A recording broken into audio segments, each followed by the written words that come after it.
Bismillahirrahmanirrahim. Assalamualaikum warahmatullahi wabarakatuh. Salam sejahtera, salam UiTM di hatiku.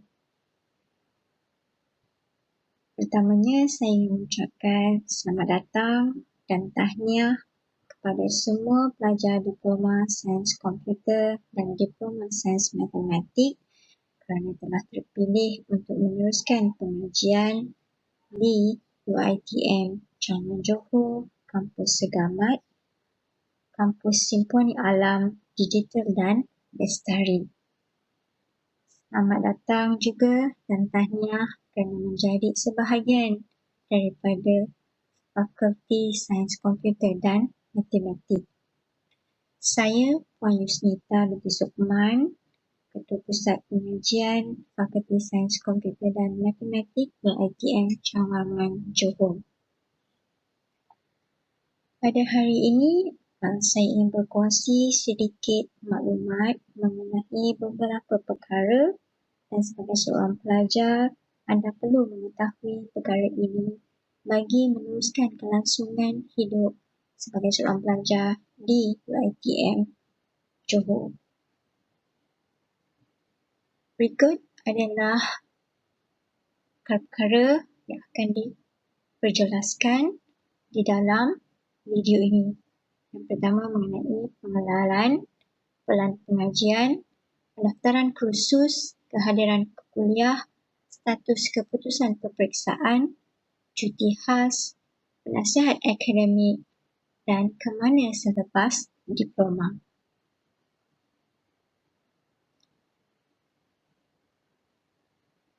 Saya mulakan dengan pengenalan. Fakulti Sains Komputer dan Matematik ataupun FSKM di UiTM Cawangan Johor menawarkan dua program di peringkat diploma, iaitu Diploma Sains Komputer CS110 dan Diploma Sains Matematik CS143. Di FSKM, kami mempunyai visi dan misi. Misi kami mengungguli kesejanaan dan kecemerlangan akademik, berintensifkan penyelidikan serta melahirkan teknousahawan komputeran dan matematik.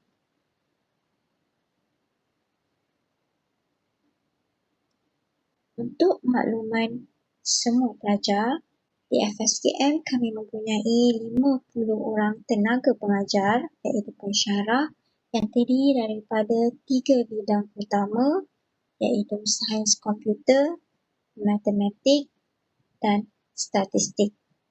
Seperti yang dimaklumkan sebelumnya, saya merupakan ketua pusat pengajian.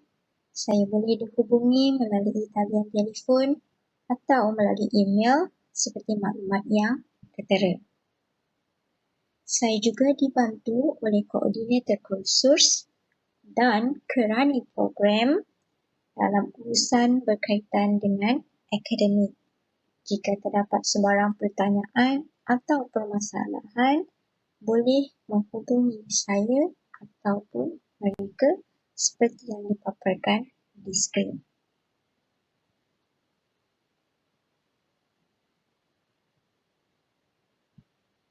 Saya teruskan dengan pelan pengajian.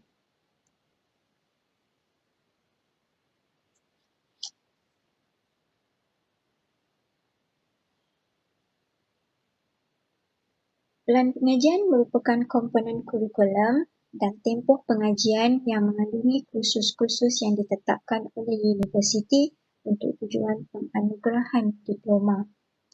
Sebagai seorang pelajar, anda diwajibkan mengikuti pelan pengajian yang telah ditetapkan oleh universiti sehingga tamat pengajian. Setiap pelajar akan mengikuti pelan pengajian berdasarkan program yang telah diberikan. Saya mulakan dengan pelan pengajian CS110 atau Diploma Sains Komputer.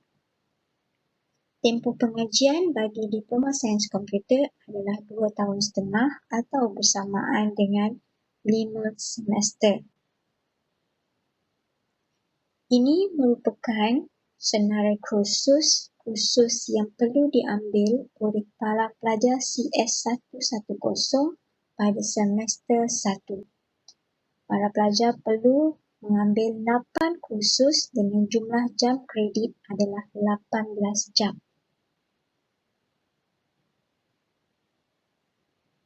Contoh, CTU 101 Fundamentals of Islam, unit kredit 2, ELC 121 Integrated Language Skill 1, unit kredit 3. Anda juga perlu mengambil core curriculum, nilai kreditnya 1, dan anda juga perlu wajib lulus study skill walaupun unit kreditnya kosong, namun anda perlu ambil untuk tamat dengan diploma sains komputer. Manakala ada juga kod-kod fakulti yang perlu diambil iaitu CSC 116, CSC 126, CSC 253 dan juga matematik iaitu MAT 133. So, pada hari pendaftaran kursus nanti, para pelajar perlu memastikan 8 kursus ini didaftarkan dengan kumpulan yang betul. Ini pula merupakan senarai kursus yang perlu diambil oleh pelajar pada semester 2, semester 3, semester 4 dan semester 5. Pada semester kedua, pelajar-pelajar perlu mengambil subjek elektif. Elektif bermakna pilihan. Anda boleh memilih salah satu daripada kursus yang tertera, iaitu general elektif yang diberikan adalah AC 106, MGT 162, MKT 243 ataupun ECO 261. Okey, kod-kod ini kita kenali sebagai general elective yang perlu diambil pada bahagian 2 atau semester 2.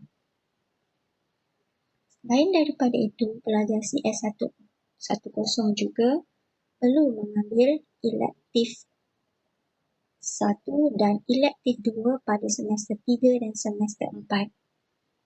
So, ini merupakan senarai pilihan elektif 1 dan 2 yang boleh diambil pada semester 3 dan semester 4.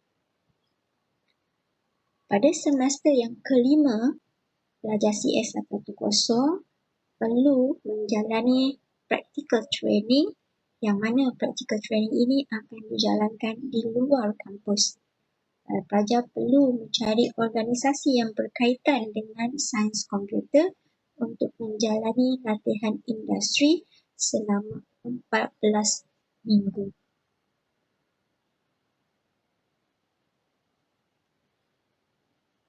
Selain daripada itu, para pelajar perlu melihat kepada kod-kod yang saya highlightkan dengan warna merah.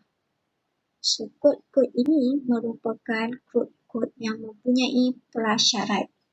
Apa yang dimaksudkan sebagai prasyarat? Prasyarat adalah kursus yang ditentukan oleh fakulti atau cawangan yang perlu disempurnakan atau lulus untuk membolehkan pelajar mengambil kursus di peringkat seterusnya. Sebagai contoh, MAT 183 Calculus 1. Untuk mendaftar kursus ini pada semester kedua, pelajar perlu memastikan lulus kod kursus MAT 133 Pre-Calculus pada semester 1. Okay, pada semester 1 kita akan ambil MAT 133. Sekiranya pelajar gagal MAT 133, pelajar tidak boleh mendaftar MAT 183 pada semester kedua. Okay. Boleh daftar MAT 183 sekiranya telah lulus MAT 133. Jika pelajar gagal satu-satu kursus pada semester tertentu, pelajar perlu mengulang kursus tersebut sehingga lulus. Berapa kali bilangan ulangan yang boleh dilakukan? Sebanyak 3 kali sahaja. Okay, kalau kali ketiga gagal, so anda boleh diberhentikan atau gagal. Okey, semester 3 kita ada juga kod khusus yang mempunyai prasyarat. Semester 4 juga kita mempunyai kod khusus yang mempunyai prasyarat.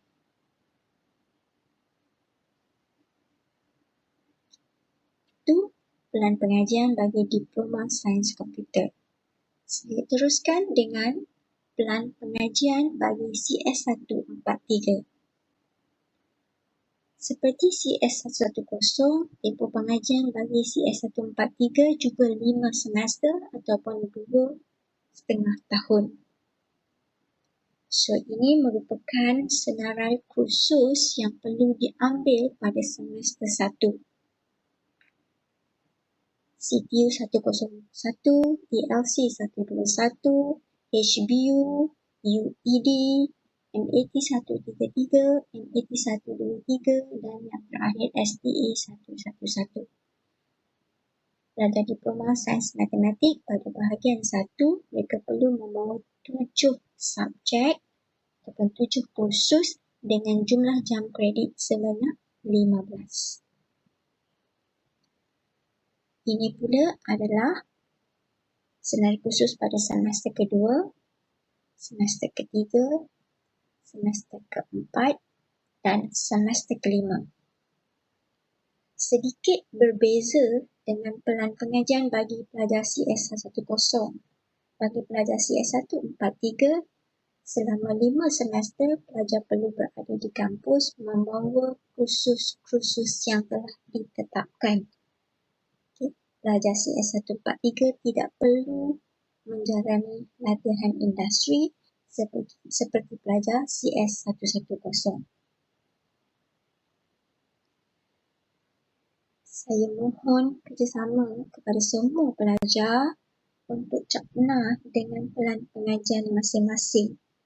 Kena pasti kursus yang mempunyai prasyarat, kursus yang tidak mempunyai prasyarat serta kursus-kursus elektif yang perlu diambil pada setiap semester supaya anda tidak keciciran dalam pengajian.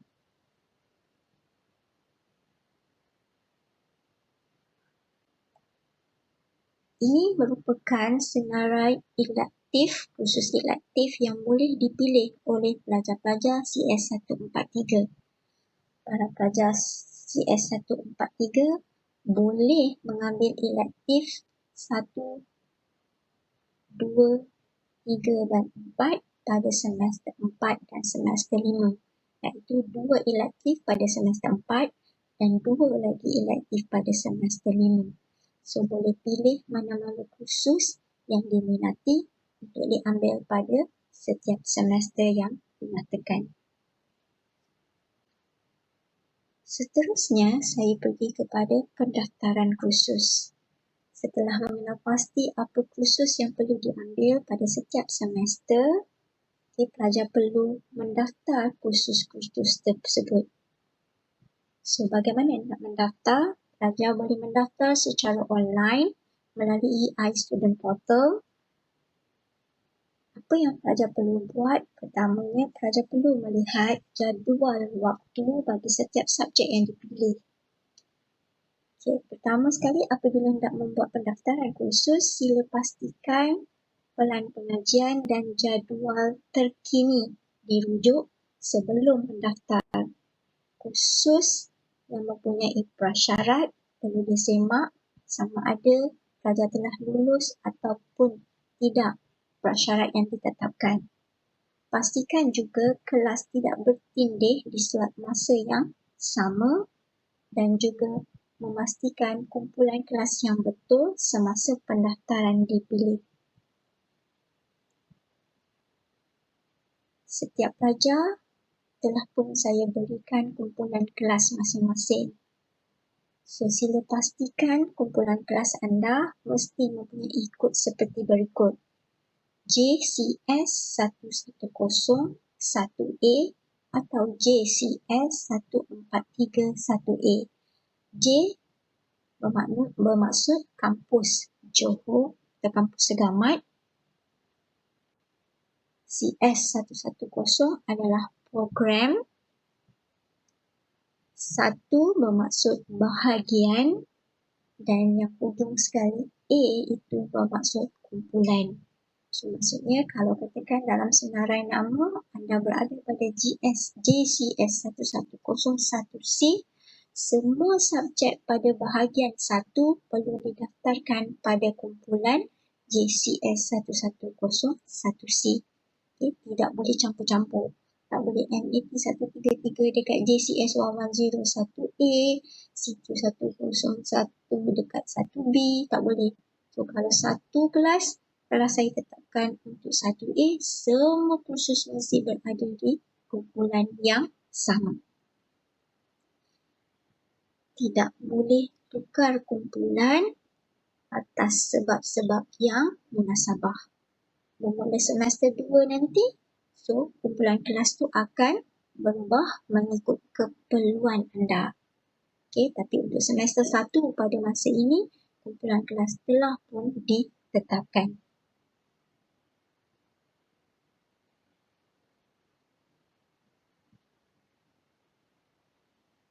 Baik, selepas mendaftar kursus pada bahagian 1, pelajar perlu membuat validasi kursus atau pengesahan pendaftaran kursus.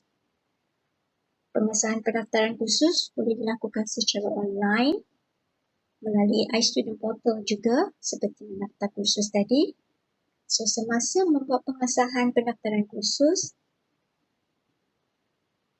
simak kod kursus dan kumpulan yang didaftarkan adalah betul. Jika betul semuanya, barulah klik butang validasi. Tetapi jika terdapat kesilapan, jangan klik butang validasi tersebut. Sila hubungi penasihat akademik atau koordinator kursus ataupun ketua pusat pengajian untuk membuat pembetulan dengan membawa bersama salinan pendaftaran yang telah dibuat. Selepas membuat pengesahan pendaftaran kursus, saya sarankan para pelajar untuk membuat cetakan 3 salinan dan dapatkan tanda tangan PA. 1 salinan untuk bahagian hal awak akademik, 1 salinan untuk penasihat akademik dan 1 salinan untuk simpanan pelajar. Buat masa ni, pelajar tidak boleh hadir ke kampus. Simpan dulu salinan tersebut dan bila diberi arahan boleh kembali ke kampus, bawa salinan tersebut untuk diserahkan kepada pihak-pihak yang berkenaan.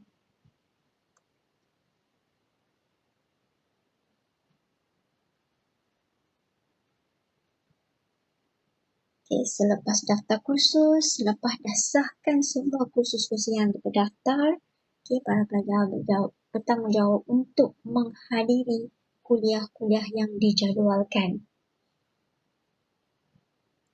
Walaupun pada masa ini atau pada semester Oktober 2020, kuliah telah dikatakan dijalankan secara online ataupun ODL, Open Distance Learning. Namun begitu, pelajar-pelajar masih tertakluk kepada peraturan kehadiran ke kuliah, iaitu pelajar mesti memastikan mencapai kehadiran 80% daripada jumlah jam temu untuk setiap kursus. Amaran lisan dan bertulis diberikan oleh pensyarah setelah 3 kali ketidakhadiran tanpa sebab. Okay, walaupun online, anda perlu datang kuliah. Okay. Sekiranya kurang 80% kehadiran ke kuliah, pelajar boleh tidak dibenarkan menduduki peperiksaan atau dibar, diberi grade F atau gagal dengan status ZZ dan juga didenda RM100 setiap kursus yang dibar.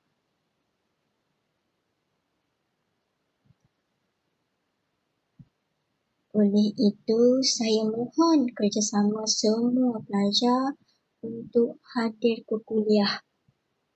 Jika tidak dapat hadir ke kuliah pada waktu-waktu tertentu, mohon kerjasama untuk berhubung dengan pensyarah dan memaklumkan ketidakhadiran anda. ketidakhadiran ke kuliah perlu bersebab. Mungkin sebab sakit dan sebagainya. Tapi pemakluman itu perlu diberikan kepada pensyarah supaya pensyarah tidak menganggap anda tidak hadir tanpa sebab.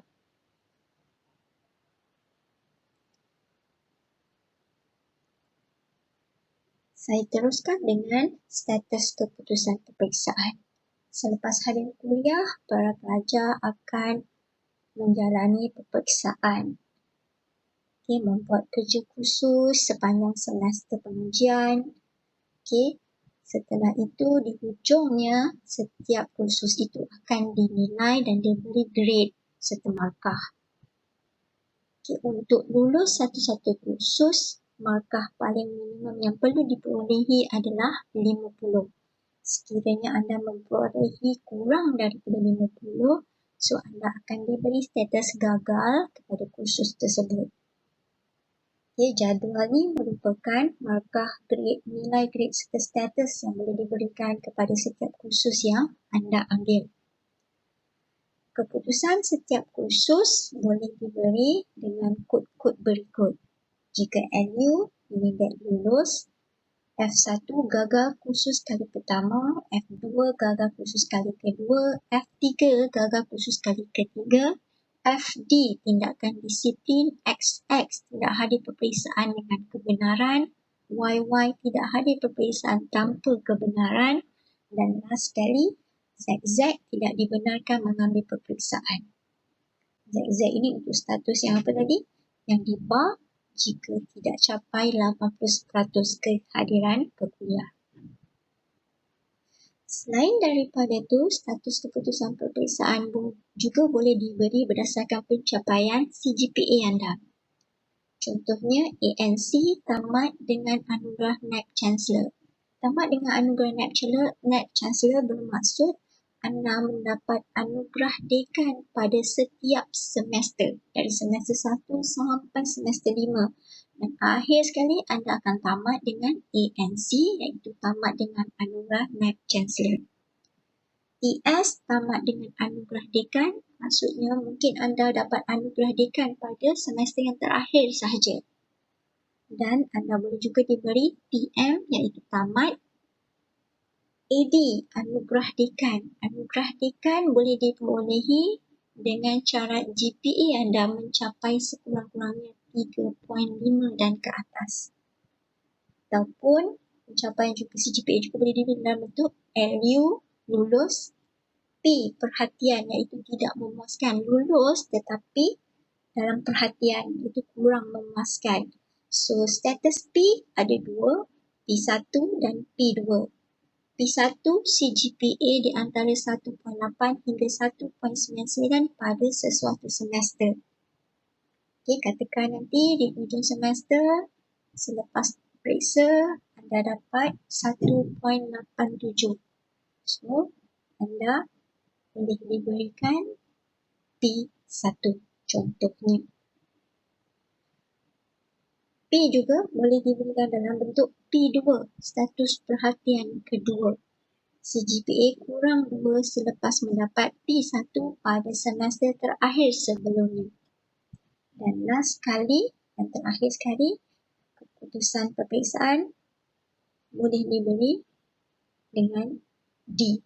D iaitu gagal dan diberhentikan. Bagi gagal dan diberhentikan status D, kita ada 7 status D. D1, CGPA kurang 1.8. D2, CGPA kurang 1.8 selepas status P1. D3, CGPA kurang 2 selepas status P2. D4, gagal sesuatu kursus kali ketiga. D5, CGPA kurang 2 di hujung tempoh pengajian, ada kursus belum disempurnakan. D6, lulus semua kursus, memenuhi keperluan kursus, tapi CGPA kurang 2. Dan D7, tidak menduduki peperiksaan bagi semua kursus terdaftar pada semester tersebut tanpa kelulusan universiti.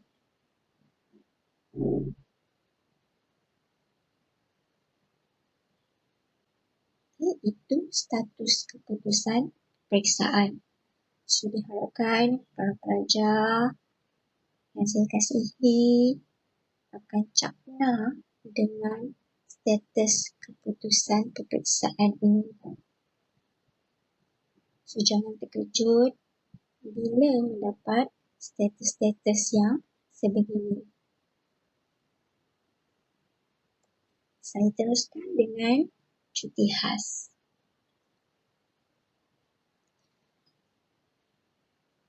Pelajar sepenuh masa boleh memohon cuti khas bagi tempoh maksimum 2 semester. Maksudnya sepanjang pengajian, pelajar-pelajar boleh memohon cuti khas sebanyak 2 kali. Tempoh cuti khas yang diluluskan atas sebab kesihatan atau sebab-sebab lain yang difikirkan munasabah tidak diambil kira sebagai tempoh pengajian di universiti. Permohonan CK boleh dibuat secara online, iaitu melalui student portal tidak lewat dari 14 hari sebelum peperiksaan akhir bermula.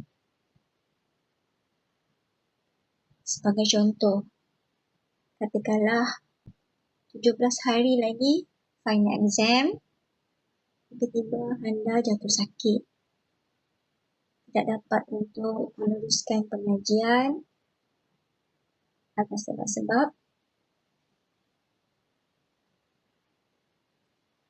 kesihatan. So, anda boleh membuat permohonan secara online melalui student portal untuk cuti khas.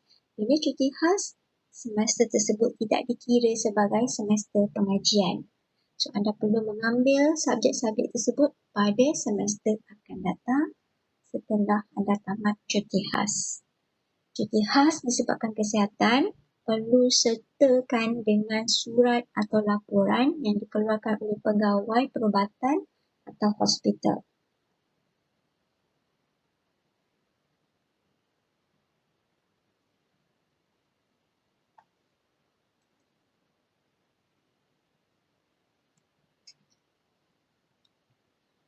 Setiap pelajar akan diberi penasihat akademik.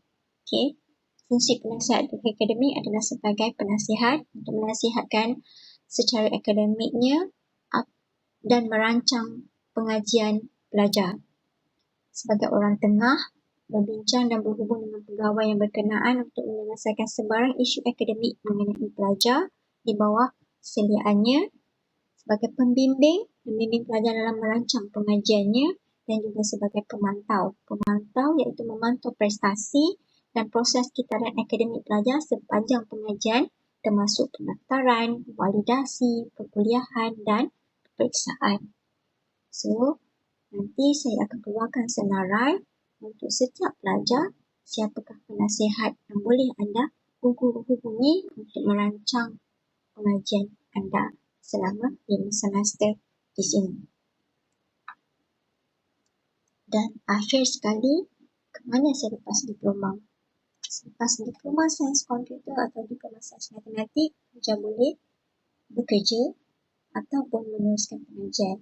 Ini antara kerjaya yang boleh dipilih selepas tamat diploma, ataupun anda boleh meneruskan pengajian di peringkat ijazah sarjana muda. Ini pula adalah senarai program-program ijazah sarjana muda yang ditawarkan kepada pelajar kuliah diploma sains komputer. Dan ini pula adalah program-program ijazah sarjana muda yang ditawarkan untuk pelajar CS143. So, anda boleh merancang dari sekarang sama ada untuk bekerja selepas tamat pengajian diploma ataupun untuk meneruskan ke peringkat yang seterusnya. Itu saja daripada saya untuk hari ini. Penerangan akademik pada minggu EDU 5.0. Diharapkan perkongsian kita pada hari ini memberi sedikit ilmu, pemahaman tentang apa itu diploma sains komputer dan apa itu diploma sains matematik.